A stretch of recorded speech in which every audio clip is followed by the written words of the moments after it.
Hello again, this is Gundug with another run through with my solo stamina sorcerer low level character. They have no CP, and I just wanted to use these videos as a way to show people how they can solo somewhat more difficult content than typical overland with questing and the like. For this setup, I'm going all with stamina, and I'm focusing pretty heavily on my recoveries so that I can sustain through battles without having to do a lot of heavy attacking. I like to have the sustain so that I can do things like block, dodge, and also just continue attacking. I really like to keep the flow of the fight going. You can see here I have 3,200 stamina recovery, which is pretty decent actually, and I have 1,300 magicka recovery.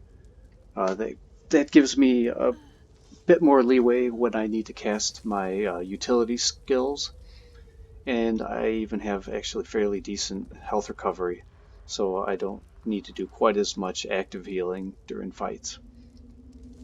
On the other hand, my damage capabilities are not extremely high, so I suffer a bit there, and you can see my resistances are not very high.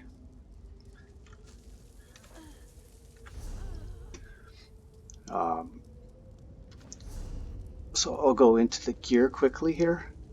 Right now I'm running Eternal Hunt, which gives me some stamina, stamina recovery, and then it has a 5-piece effect where if I roll dodge, it leaves behind a rune that explodes, which is nice so that if something's attacking me and I need to dodge roll away from it, I can punish them a little bit for having to do that. And then for my second piece, I'm using Vistaris, which gives me more stamina, it's more health for a little more survivability. Even though I am actually only running with the food, I've got about 1,400 health, which is not great, but it still gets me through what I need to get through.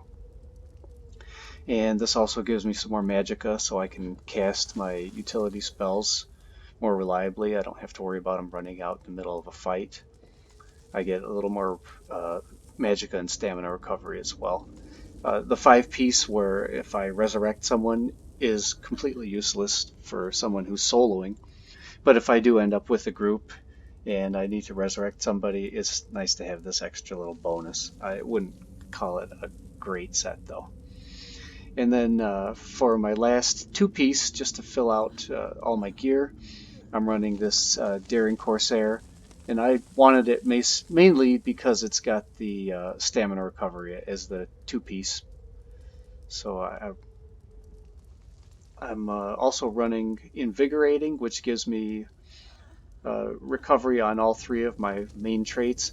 It's not a massive amount of recovery, and it's definitely not one of the best traits that you should be using, but it works fine for this build. It does give me a little bit more recovery overall, and I don't mind using it. On the jewelry, I went with stamina recovery enchantments because they definitely help and they're quite strong. And then it's just basic stamina type jewelry, robust. As far as the weapons go, I went with infused on the maul, and I'm using a stamina recovery enchantment. So it does a little damage when it fires off and also restores some of my stamina to me. And then on the back bar, I'm using a weapon damage enchantment, which ups my weapon damage whenever the enchantment fires. And that's fired off pretty reliably by this back bar skill I'm using, Endless Hail. As long as there's an enemy standing in my Endless Hail, I should have the back bar enchantment firing off pretty consistently. And Endless Hail also does fairly decent damage to groups. It's not quite as good single target anymore like it used to be, uh, but it's still definitely a useful skill, especially for its utility. And for my second skill, I have Snipe here, which I don't care to actually use. I don't really play at range when I'm using this character anyway, but if I did have to, I could spam this, and it does pretty good damage. It's a cast time ability, so it does take time to shoot off, which I really don't like. If I was going to use what I really would like in that spot, I would be using Poison Arrow, and I would just have another damage over time running on my back bar. And as far as my next skill, I'm running the Clan Fear for now. I just wanted to level up these skills, and Clan Fear is actually fairly useful to a soloer. I don't typically use it, but it's definitely nice. It does passive damage, which is actually helpful. It does every once in a while tank enemies for you, and its active ability, you can restore a decent amount of health. It's really more of a tank-oriented pet, but it's okay for this setup. And then this slot is actually a junk slot. This is not something that you would use for this build. I'm just trying to improve this skill line. My dark magic, which you can see I haven't been developing very well. I'm trying to get to the point where I can unlock Dark Exchange and get the morph that returns stamina whenever you spend magicka, so I could have a bit more sustain in the future. But for now, I'll just wait until it gets up to that point. And then I'm using Surge as my very important self-healing and damage skill. It improves my damage output by giving me major brutality. It improves my weapon spell damage by 25%. The spell damage is not so important to me, but the weapon damage definitely is. And I can actually show that pretty quickly. If you look over at the 1500 WD next to my bars there, when I fire this off, you can see I'm now suddenly at 1786 weapon damage. So it makes a big difference in how much damage you're outputting. And then for ultimate, just for the heck of it, I'm running Power Overload, which I have never really run on any other setup. Honestly, I just put it on there so I could level the skill line, but it does do additional damage with your light attacks whenever you're running it, which is definitely pretty good. I mean, 5,400 damage every time. And it's at range, so it's kind of interesting. I'll give it a little bit more of a try and see if I like it. I typically don't use it though. I typically use this Atronach. It just drops down and does the damage for me. On the front bar, I'm using Brawler, which is one of my important survival skills. It also does damage, especially to large groups. It does damage in an arc in front of you. But the main thing that I like about it is that it creates a damage shield whenever you use it. And the more enemies you're hitting, the bigger your damage shield. So if I just fire it off, you can see I have about a 3k damage shield just for hitting nothing. And that'll last a few seconds here. It's about to wear off. There it is, it's gone. But if I hit a group of enemies, it can be, with this character, probably close to 10k. So that's definitely a good survival skill. It keeps you from being wiped out when you're taking a lot of sudden incoming damage. And then as my spammable, I'm using another cast time ability, Wrecking Blow. This is it's an awkward skill for me. I really don't do very well with it because of the cast time, but it does reasonable damage, and it also grants you the Empower, which means your next light attack is 40% stronger, which is considerable. If you're good at weaving in a light attack between each of your skills, you'll definitely benefit from that. For my next skill, Reverse Slash, this is an execute skill.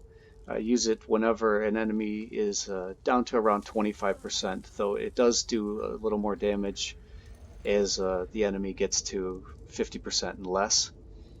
But around 25 is where I like it. That's when I start trying to kill something a little quicker. And then once again I have the unstable clan fear because that has to be double barred. And then last I used the hurricane, which is it's a damage skill. It does damage in an area around you.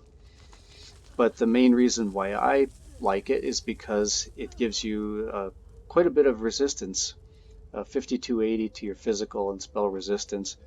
You can see right now I've only got about close to 11k resistance for about 16% mitigation. But if I have this running, I now have 16k and I'm doing about 24%. So it's that much less damage that I have to take, and it's inflicting damage, so it's definitely a good skill for me. And I've mentioned before the Atronach, I can drop down and it'll passively do damage for me. And actually, if I'm in a group, somebody can use the synergy and they'll get Major Berserk, which will improve their damage by 25%. So it'll actually improve the Atronach's damage as well. But it's a pretty good buff for a group. Not that I'm working with a group here. Great, so as far as the type of food I'm running right now, I'm running this junk stuff you get for free, the Crown Refreshing Drink. It gives you all the recoveries. They're improved by quite a bit.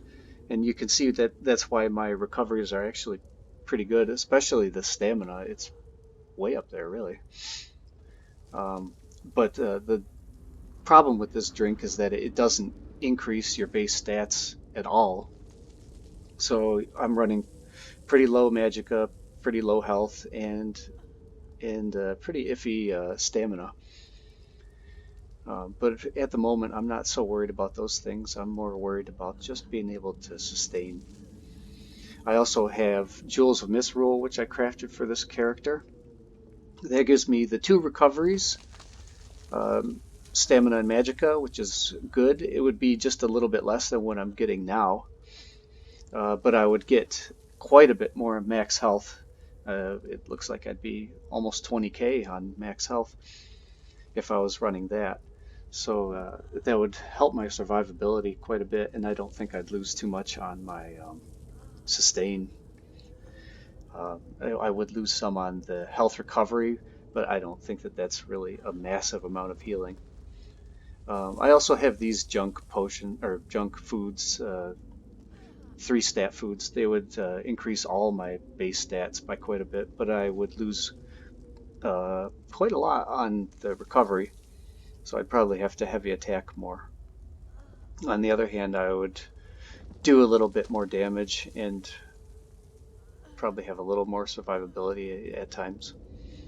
As far as potions are going, I'm using up these junk tripods. They restore the 3 main stats and they give you the increased recoveries on all of your stats.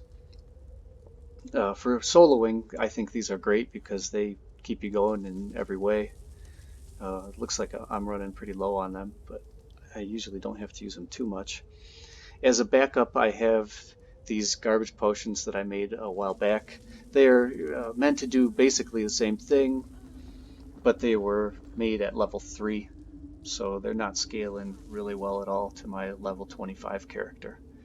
But I'll use them until I have something else once the purples run out. Alright, so I'm going to run through this dungeon, and I forgot where I am. Oh, Spindleclutch I. So I'll run through here. I'll do some explanations of how I solve the ads that you run into, and we'll see how I do here. I guess I've already solved the quest here, so I'll just run through here quick. We're going back in. Now these pulls with these spiders are really an annoyance because they're all over the place. Oops, and I'll summon my clan fear. So one thing that I like to do, you can see they're everywhere, and a lot of them will stay put, and they'll just keep on shooting poison and other garbage at you.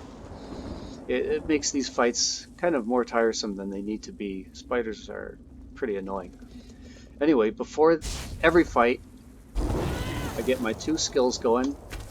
I'm going to aggro a spider, and I'm going to try to line of sight this whole group over to here. Whenever you have aggro on the enemies, they'll follow you wherever you go, and you can use that as a way to kind of cluster them up.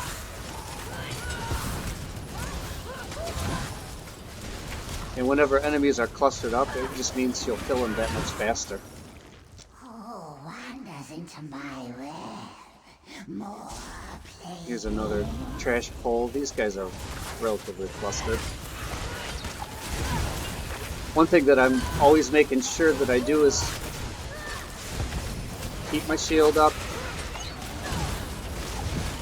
and use any opportunities that I have to use my execute on them, keeping my buffs up, and there they go. These aren't exactly hard fights, they're just kind of annoying fights, is what I call them. And if you're more ambitious, you could actually pull the whole lot of them all at once and try to nuke the whole group pretty quickly. Okay, there we go. And here's the first sort of mini boss. The Spindleclutch doesn't really have any kind of significant mechanics. They do summon other spiders every once in a while. I'm going to drop my ultimate on him.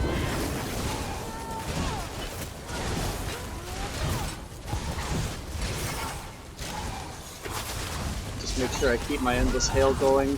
Whenever Spindleclutch takes a run like that, that means that they're going to feed on the body of one of their dead spiders. And when they do that, that means that they're healing up. You don't really want to prolong this fight any longer than it has to be, so make sure you do bash them. But they do die pretty quickly. So I'll take care of these little stragglers that are sitting over here.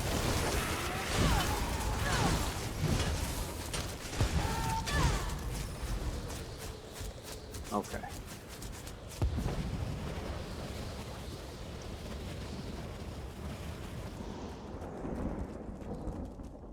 I'll walk on to the next trash pull area.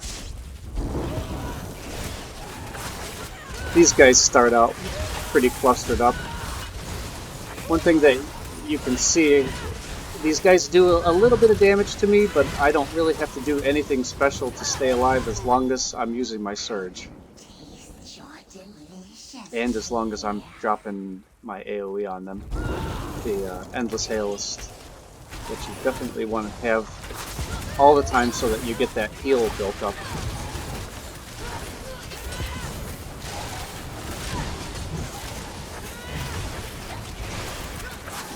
This is another really annoying pull. I've tried to figure out ways to kind of corral them better, but it's never the easiest job to do it.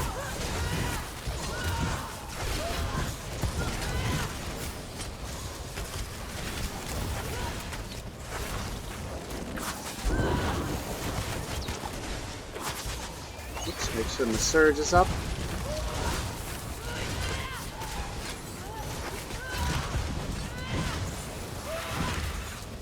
And there we go. I find all of these little spider fights to be really tiresome. Now this guy doesn't have a lot of mechanics, but you do have to watch out for their heavy attack. That's pretty much the main thing. So I get my endless hail down.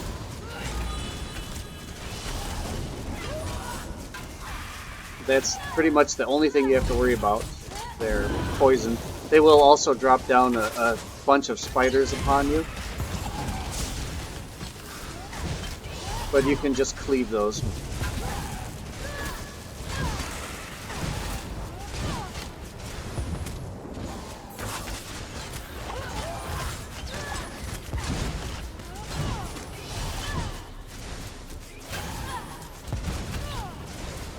As long as you're fighting her and watching out for those heavy attacks, you'll be fine. And when there's a lot of these guys around, you'll notice that my shield becomes huge as I sweep them all.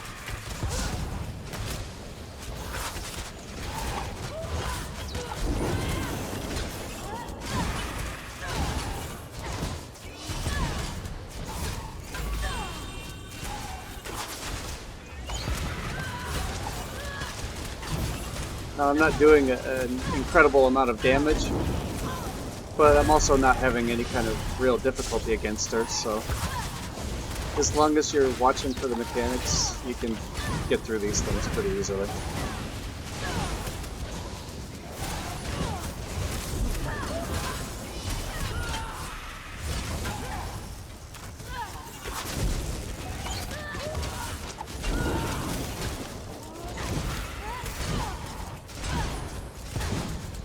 You can see I'm having a ton of difficulty weaving in light attacks.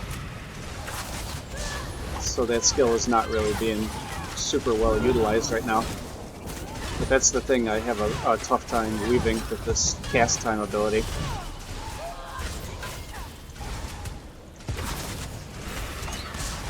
Alright, she's getting close, 25%, so I'm going to start using my execute on her.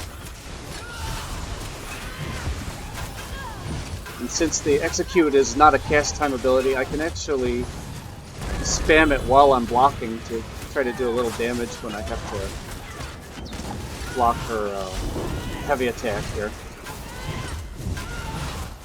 You do have to watch out for your sustain if you're going to do that though, because you're not restoring anything while you got block on. But there she is. Done. I'll move on to the next group of bosses.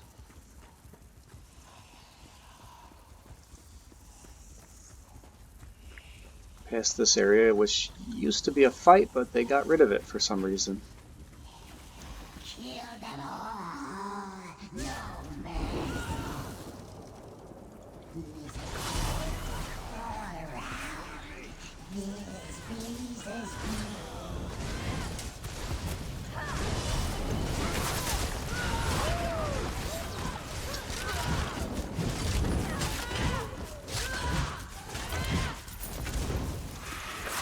I'll just finish off this last guy and move on. If you're more ambitious, you can always just run right through these guys and herd large groups. It just depends on how confident you feel tanking a ton of enemies. Now here's the first of another couple of mini bosses. These are both within almost the same rooms. You could actually pull this whole large group into the next area and fight both bosses and these groups all at once. But since I've got kind of a wimpy character, I'm just going to take them one at a time.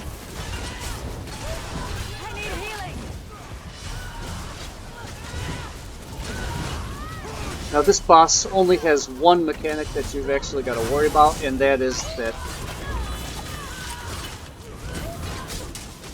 agony that she pulls on you every once in a while. That's... whoops, there it is. It's an undodgeable attack, so if you do dodge roll, you will still get hit by it. But you can block it and avoid the CC part of the attack. You will still suffer from the bleed part of it. But you should be really bashing her to prevent her from doing it at all, like that.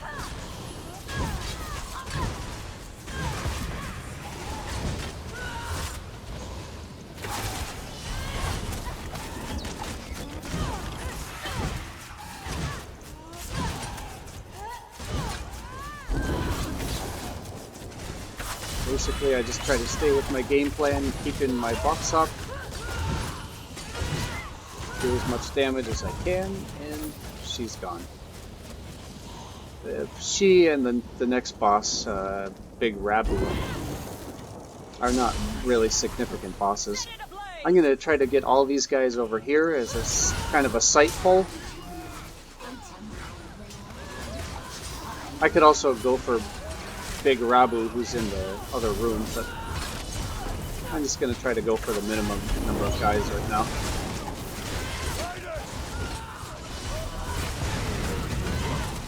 When I'm fighting big groups like this and I'm worried that I might start taking massive damage, I definitely use my brawler.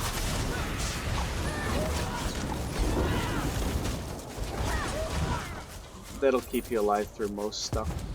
Okay, so here's Rabu, and I'm also going to pull over these guys so I don't have to fight them later. So this whole group I'm going to pull into here. And I almost died there. That was pretty close. You can see this is kind of a nasty one if you're not very solid.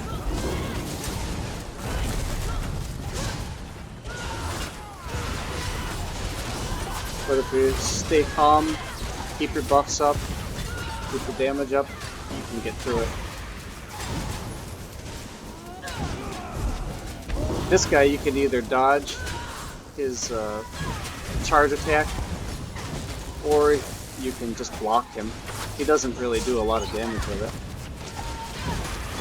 One thing that you kind of don't want to do is go far away from him, because like a tank, he'll chain you right in, and it's kind of annoying.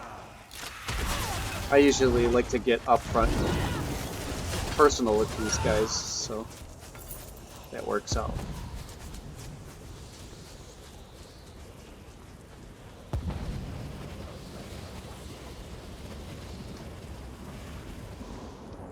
Alright, here's another fairly large pole.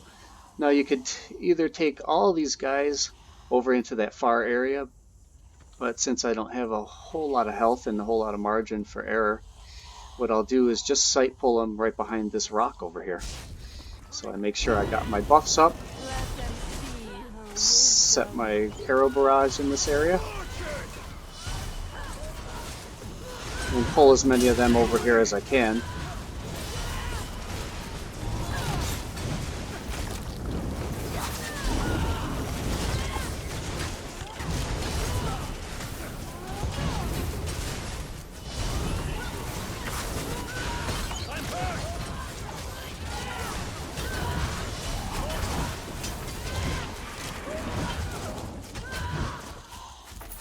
Alright, there we go.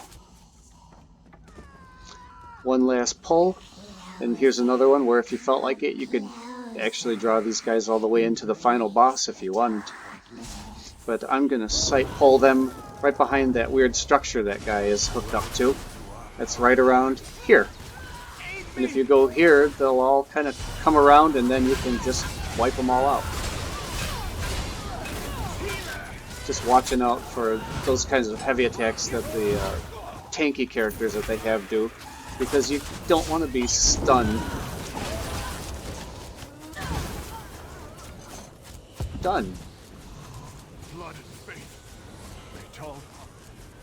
Free Octavar here. I think my arm's broken.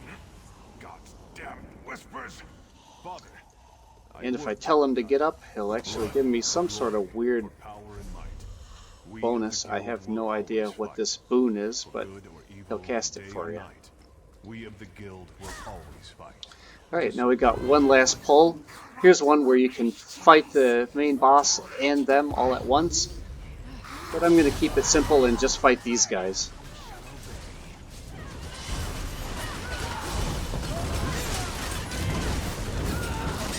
I don't really know of any good area to sight pull them, so I kind of just take them as they are.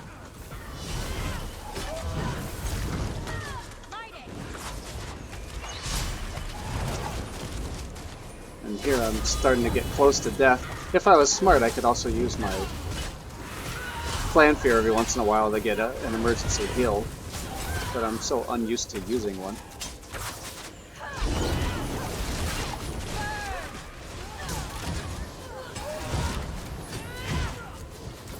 And that's that. Now for the big boss, I'll put these junk potions into action. Get my buffs up, and I'm going to immediately drop my ultimate on her. Now she has two really nasty skills that you can do something about. When she rears up, she'll do one of two maneuvers. One is that spiderweb maneuver that she does, and the other one is a poisoning maneuver. You really want to avoid it whenever she does those. I'm benefiting from whatever this add-on that's telling me that these are coming, but if you do have very keen eyes, you can spot when she's going to rear up. Like there, she reared up again. This is her third maneuver, but I consider this one relatively easy to deal with.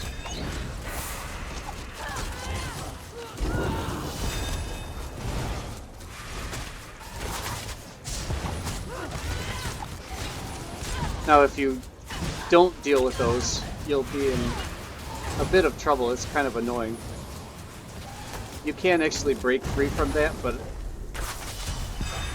if you're diligent enough, you can just walk right out of that without having to use any extra stamina. There's what her web blast does, just so that you can see what it is. And I'll show her arachnophobia, just make sure I got some healing going. This you really don't want to get hit by too often, because not only does it slow down your DPS, but it puts you in quite a bit of danger. You can see I almost died because of that. So definitely try to keep your eyes open for that. Whenever she rears up, be ready to dodge roll. Unfortunately, her third move, you can't dodge roll once she sucks you in with her webs, so this one you can't dodge roll.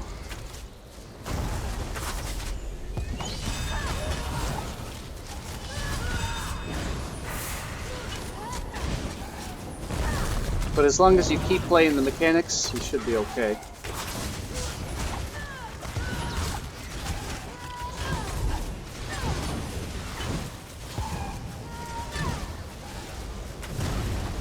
Whoops, I got caught in their thing. Now if this was on vet, I would be dead right now. But thankfully it gives you a bit of a margin on normal. And she's finally at her execute, so I'm just gonna slam her.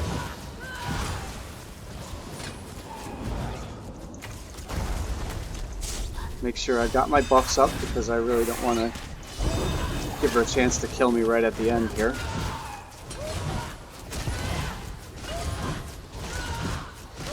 And you can always keep refreshing your brawler so that you got a shield. And that wasn't too bad. And there it is. Another dungeon solved. And hopefully that was helpful to you. And I'll probably do some more of these, and maybe I'll see you on the next one. Have a good one.